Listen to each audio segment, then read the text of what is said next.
नमस्कार। एक बार फिर से आपका स्वागत है बाल विकास स्कूल खादरा यूट्यूब चैनल पर।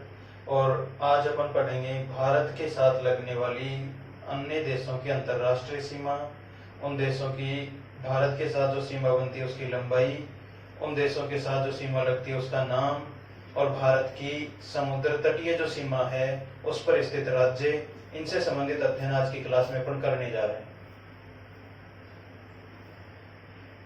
सबसे पहले अपन मानचित्र पर देखेंगे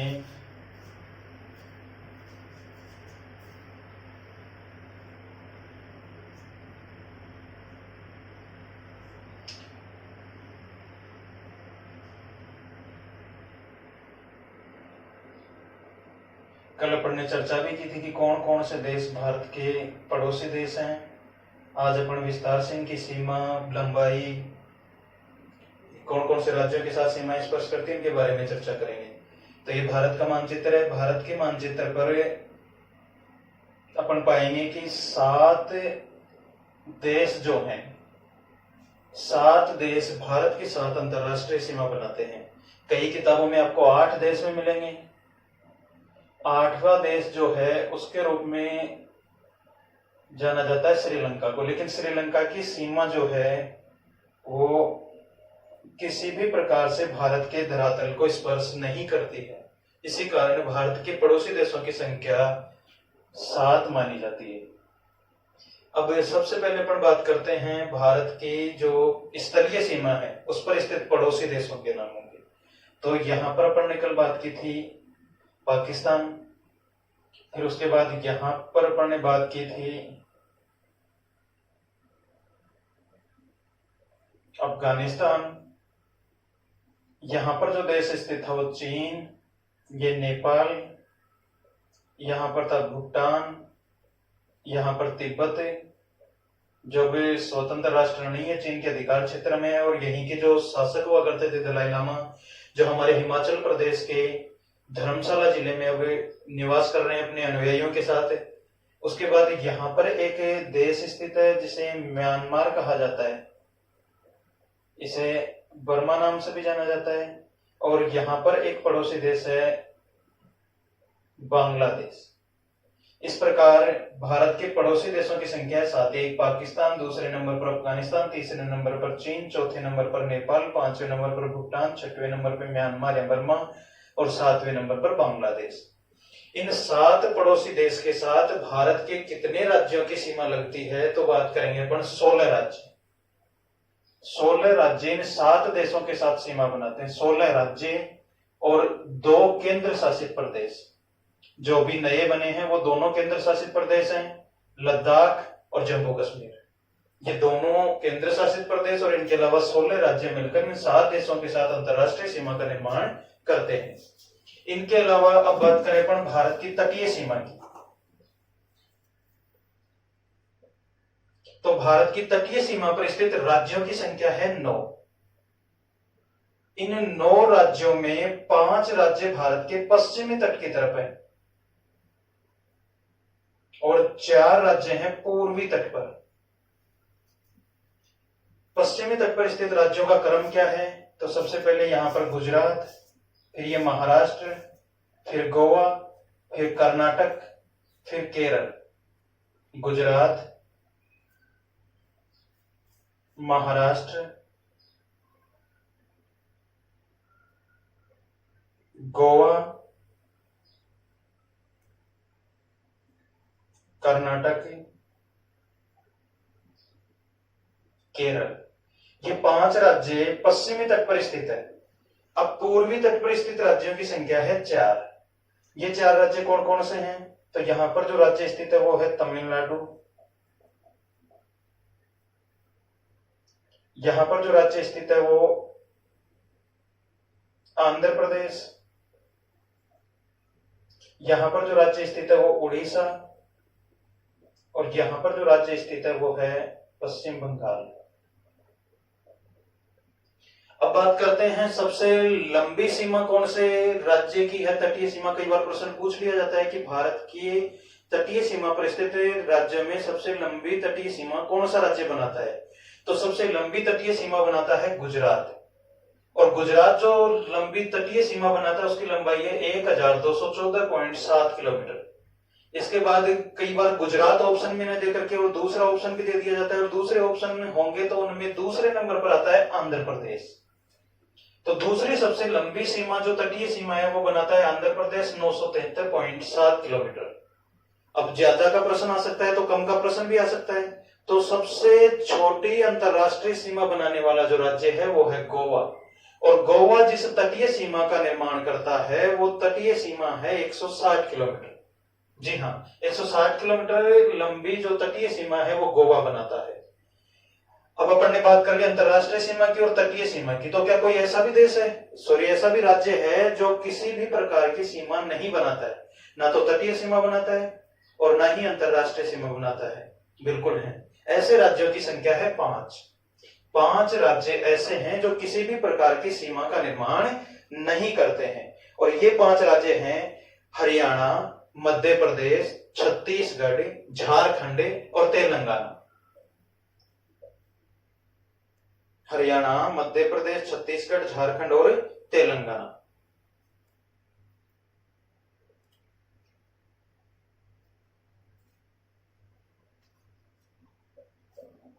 हरियाणा, मध्य प्रदेश, छत्तीसगढ़, झारखंड और तेलंगाना। तेलंगाना आंध्र प्रदेश से अलग हुआ है, 29वां जो राज्य बना, और उसके बाद में जम्मू कश्मीर से केंद्र शासित प्रदेश बना दिया गया, राज्य का दर्जा छीन लिया गया। उसके बाद पुनः 28 राज्य हो गए। तो ये 5 वो राज्य हैं जो ना तो अंतरराष्ट्रीय सीमा बनाते हैं और ना ही तटीय सीमा बनाते हैं। अब इसके बाद अपन बात करते हैं अंतरराष्ट्रीय सीमा पर स्थित इन देशों का लंबाई के आधार पर क्रम क्या है, और इनकी लंबाई कितनी कितनी भारत के साथ बनती है। तो इसके लिए आप एक ट्रिक भी याद कर सकते हैं, BCPM, बचपन में MB। 2 B हैं। पहले B का मतलब है बांग्लादेश। बांग्लादेश की सीमा भारत के साथ बनने वाली सबसे लंबी अंतरराष्ट्रीय सीमा है, और इस सीमा की लंबाई है 4096.7 किलोमीटर। बांग्लादेश जो भारत के साथ अंतरराष्ट्रीय सीमा बनाता है वो है 4096.7 किलोमीटर। उसके बाद सी मतलब है चीन, पी मतलब पाकिस्तान, ये लंबाई के आधार पर क्रम है इनका। एन मतलब नेपाल, एम मतलब म्यांमार, बी मतलब भूटान, और ए मतलब अफगानिस्तान। इस प्रकार लगभग बात करें अपन 4096.7 किलोमीटर की जो सीमा है, ये सीमा बनाता है अफगानिस्तान, सॉरी बांग्लादेश, और सबसे कम 106 किलोमीटर, सबसे कम 106 किलोमीटर की सीमा बनाता है अफगानिस्तान। तो क्रम के आधार पर बात करें अपन पड़ोसी देशों की, तो पहला क्रम में आएगा बांग्लादेश 4096.7 किलोमीटर। उसके बाद दूसरे नंबर पर आएगा चीन 3488 किलोमीटर, 3488 किलोमीटर।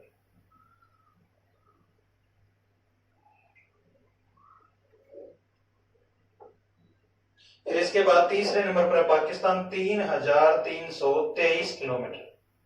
पाकिस्तान के बाद में चौथे नंबर पर आएगा नेपाल, और नेपाल भारत के साथ सीमा बनाता है, उसकी लंबाई है 1751 किलोमीटर। उसके बाद 5वें नंबर पर आएगा म्यांमार, और म्यांमार की सीमा की लंबाई है 1643 किलोमीटर। उसके बाद 6वें नंबर पर आएगा भूटान, और भूटान की भारत के साथ जो अंतरराष्ट्रीय सीमा है उसकी लंबाई है लगभग 699 किलोमीटर। और अभी अपन ने बात की सबसे कम जो है अफगानिस्तान, और अफगानिस्तान की जो सीमा है जो भारत के साथ लगती है उसकी लंबाई है 106 किलोमीटर।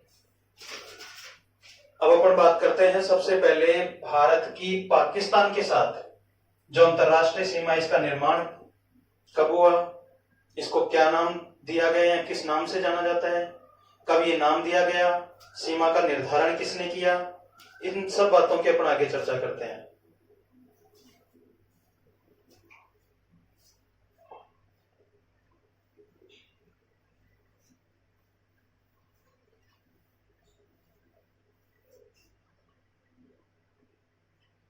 पाकिस्तान के साथ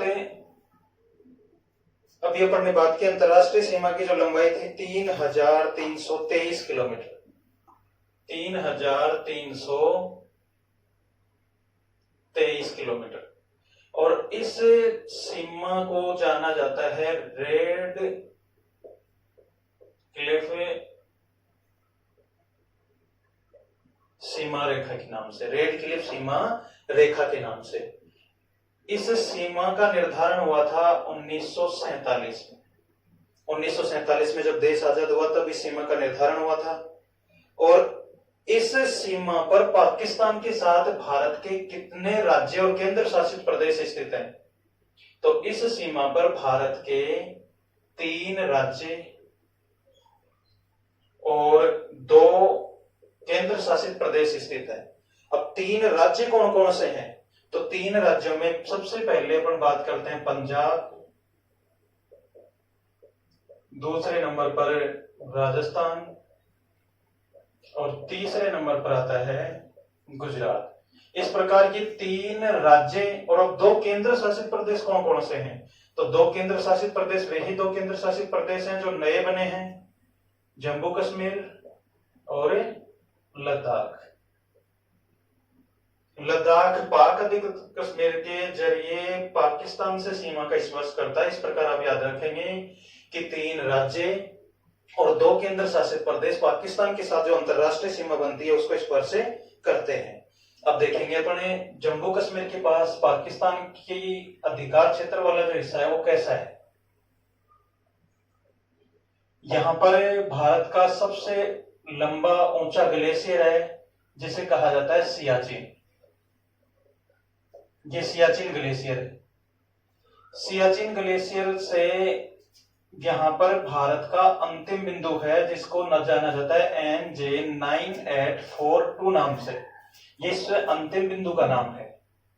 और यहां से एक रेखा है इस प्रकार, इस रेखा से ऊपर वाला ये है POK, पाक ऑक्युपाइड कश्मीर, पाक अधिकृत कश्मीर, अर्थात वह कश्मीर का हिस्सा जिस पर पाकिस्तान का अधिकार है, पाकिस्तान के अधिकार क्षेत्र वाला कश्मीर है।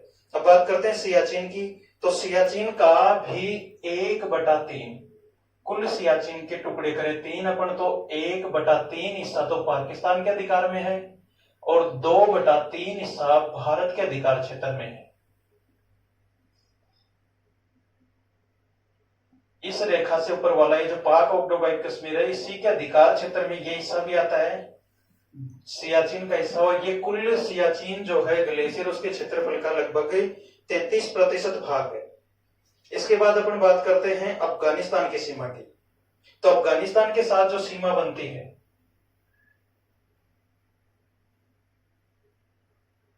अफगानिस्तान के साथ जो सीमा बनती है उसको कहा जाता है डूरंड रेखा।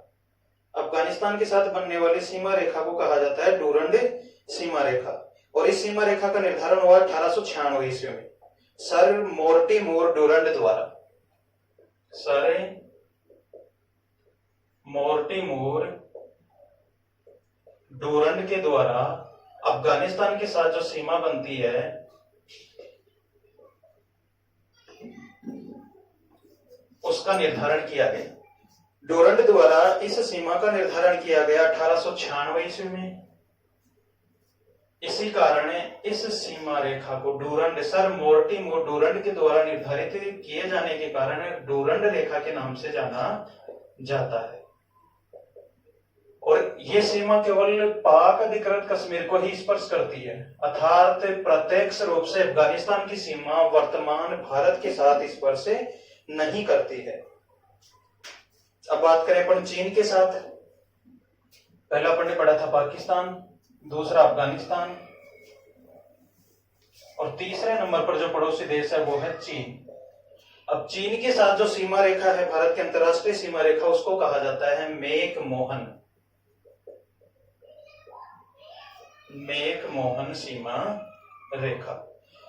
इस मेक मोहन सीमा रेखा का निर्धारण हुआ था 1914 में। मेक मोहन सीमा रेखा, मेरे साथ साथ आप नोट्स बनाते जाएं, कॉपी में लिखते भी जाएं, रफ वर्क भी करते जाएं और मानचित्र में भी इन चीजों को नोट करते जाएं, ताकि मानचित्र के जरिए पढ़ा हुआ लंबे समय तक स्थायी रह सके। अब 1914 में इस सीमा रेखा का निर्धारण किया था सर हेनरी मेक मोहन ने। सर हेनरी मेक मोहन के द्वारा इस सीमा रेखा का निर्धारण किए जाने के कारण इस रेखा को मेक मोहन रेखा कहा जाता है। अब बात कर रहे हैं अपन जम्मू कश्मीर की पुनः। तो यहाँ पर अभी अपन ने बात की सियाचिन ग्लेशियर की, तो इसके बाद चीन के अधिकार में भी जम्मू कश्मीर का कुछ हिस्सा है और इस हिस्से को कहा जाता है अक्साई चीन। अक्साई चीन के नाम से इसको जाना जाता है। इसके बाद आगे पर बात करते हैं, चीन के साथ भारत के कुछ सामान्य विवाद भी रहे हैं। तो उनमें सबसे पहला जो विवाद है वो विवाद रहा एलएसी का, लाइन ऑफ कंट्रोल। ये किसी प्रकार की कोई स्पष्ट रेखा भारत और चीन के बीच निर्धारित नहीं की गई। आजादी के बाद मौखिक तौर पर निर्धारित डूरंड द्वारा, जो आजादी से पूर्व 1914 में निर्धारित कर दी गई थी, उसी को फिर बाद में माना गया। और इस एलएसी लाइन ऑफ कंट्रोल का कई बार समय समय पर चीन उल्लंघन करता रहा है। परिणाम स्वरूप दोनों देशों के मध्य मतभेद भी बढ़े हैं और एक बार युद्ध भी हुआ और कई बार युद्ध की स्थिति बनी रहती है। इसके बाद एक और विवाद है चीन के साथ, स्टेपल वीजा का।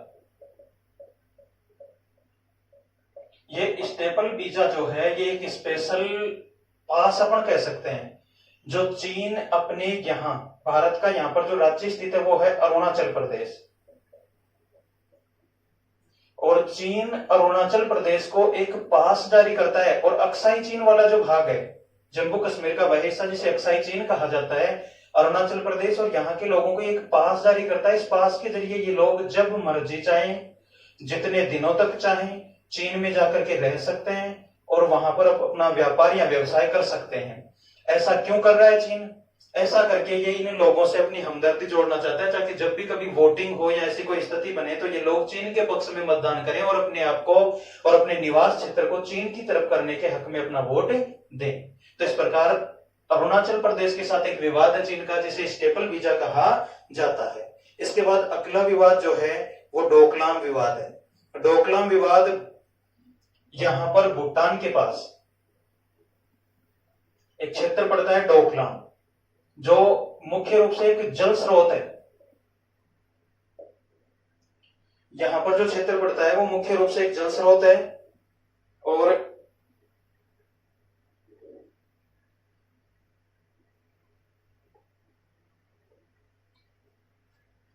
यहां वाला ये क्षेत्र ये जल स्रोत है। और किसी भी जल के स्रोत की सीमा अगर 3 देशों से लगती है तो वह तीनों के अधिकार क्षेत्र में माना जाता है। यहां पर ऊपर चीन से भी लग रही है और इधर यहां पर भूटान से भी लग रही है और यहां सिक्किम के पास इसकी सीमा भारत से भी लग रही है। इस प्रकार इस डोकलाम क्षेत्र पर भूटान, भारत और चीन तीनों का अधिकार है।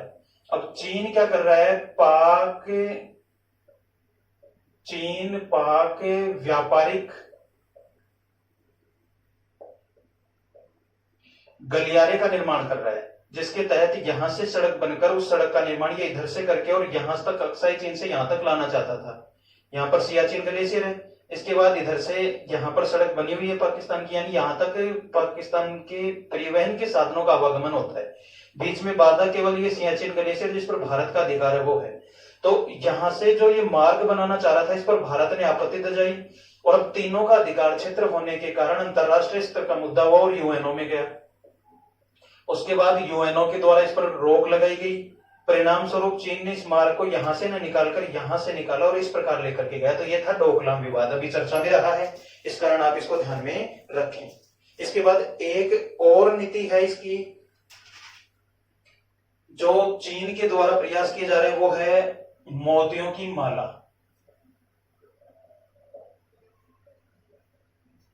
मोतियों की माला। मोतियों की माला से क्या अभिप्राय है? चीन के साथ भारत का युद्ध हुआ। युद्ध के समय से पहले यहाँ पर चीन इधर से अपने जहाजों के जरिए व्यापार आदि सभी, या इधर से अपने जहाजों के जरिए व्यापार किया करता था। यहाँ पर नीचे जो द्वीप समूह है इंडोनेशिया का, उससे ऊपर यहाँ से होकर के चीन के जहाज आते जाते थे। लेकिन उस युद्ध की स्थिति और लगातार टकराव के कारण भारत ने चेतावनी दी कि अगर आप ऐसा करते रहेंगे तो हम यहाँ से आपके इस मार्ग को अवरुद्ध कर देंगे।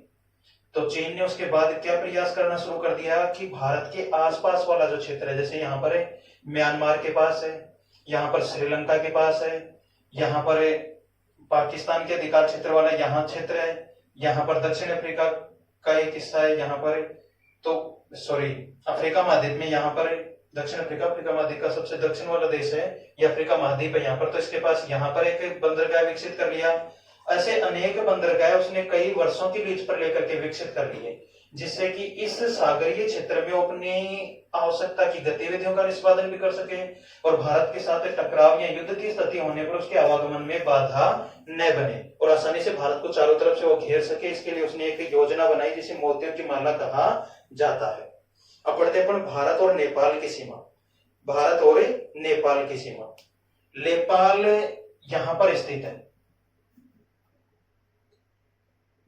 और नेपाल के पास यहां पर एक स्थान है जिसे कहा जाता है काला पानी। यहां से एक नदी निकलती है, इस नदी का नाम भी है काला पानी। तो इस क्षेत्र में जब चीन के साथ युद्ध हुआ था तो ऐसी स्थिति में भारतीय सेना ने इस क्षेत्र को कवर किया। यहां से भारतीय सेना ने युद्ध किया चीन के साथ और चीनी सैनिकों को पीछे धकेलने का काम किया। उसके बाद नेपाल के साथ वार्ता चली और भारत ने कहा कि हम अपने सैनिक पीछे हटा लेंगे, लेकिन थोड़े समय बाद ऐसा हुआ नहीं। और ये जो क्षेत्र था ये उस समय से ही, आजादी के समय से ही भारत के नक्शे में भारत दिखाता रहा है। और उस ब्रिटेन के अधिकार क्षेत्र वाले भारत के समय के जारी मानचित्रों के आधार पर भी अपन बात करें तो ये काला पानी जो क्षेत्र था भारत के अधिकार में रहा है, लेकिन नेपाल इस पर अपना अधिकार जताता है और इस प्रकार नेपाल और भारत दोनों देशों के मध्य यहाँ पर विवाद रहा है। नेपाल के साथ भारत के 5 राज्यों, कितने राज्यों की? 5 राज्यों की सीमा लगती है। अब आगे अपन बात करें भूटान, तो भारत और भूटान के मध्य 4 राज्य स्थित हैं जो सीमा बनाते हैं। यहां से कई बार प्रश्न भी पूछ लिया जाता है कि भारत के कितने राज्यों की सीमाएं 3 देशों से लगती है। तो ये प्रश्न आपके लिए रहेगा, आप इसको हल करें। भारत के कितने राज्यों की सीमा 3 देशों से स्पर्श करती है। अब अगला अपन कल की क्लास में पढ़ेंगे भारत और बांग्लादेश, भारत और म्यांमार। आज की इस वीडियो में बने रहने के लिए आपका बहुत बहुत धन्यवाद। वीडियो को लाइक, शेयर और सब्सक्राइब करना न भूलें और आगे की क्लास के लिए आप वीडियो सुने, देखें और आनंद उठाएं। Thank you so much.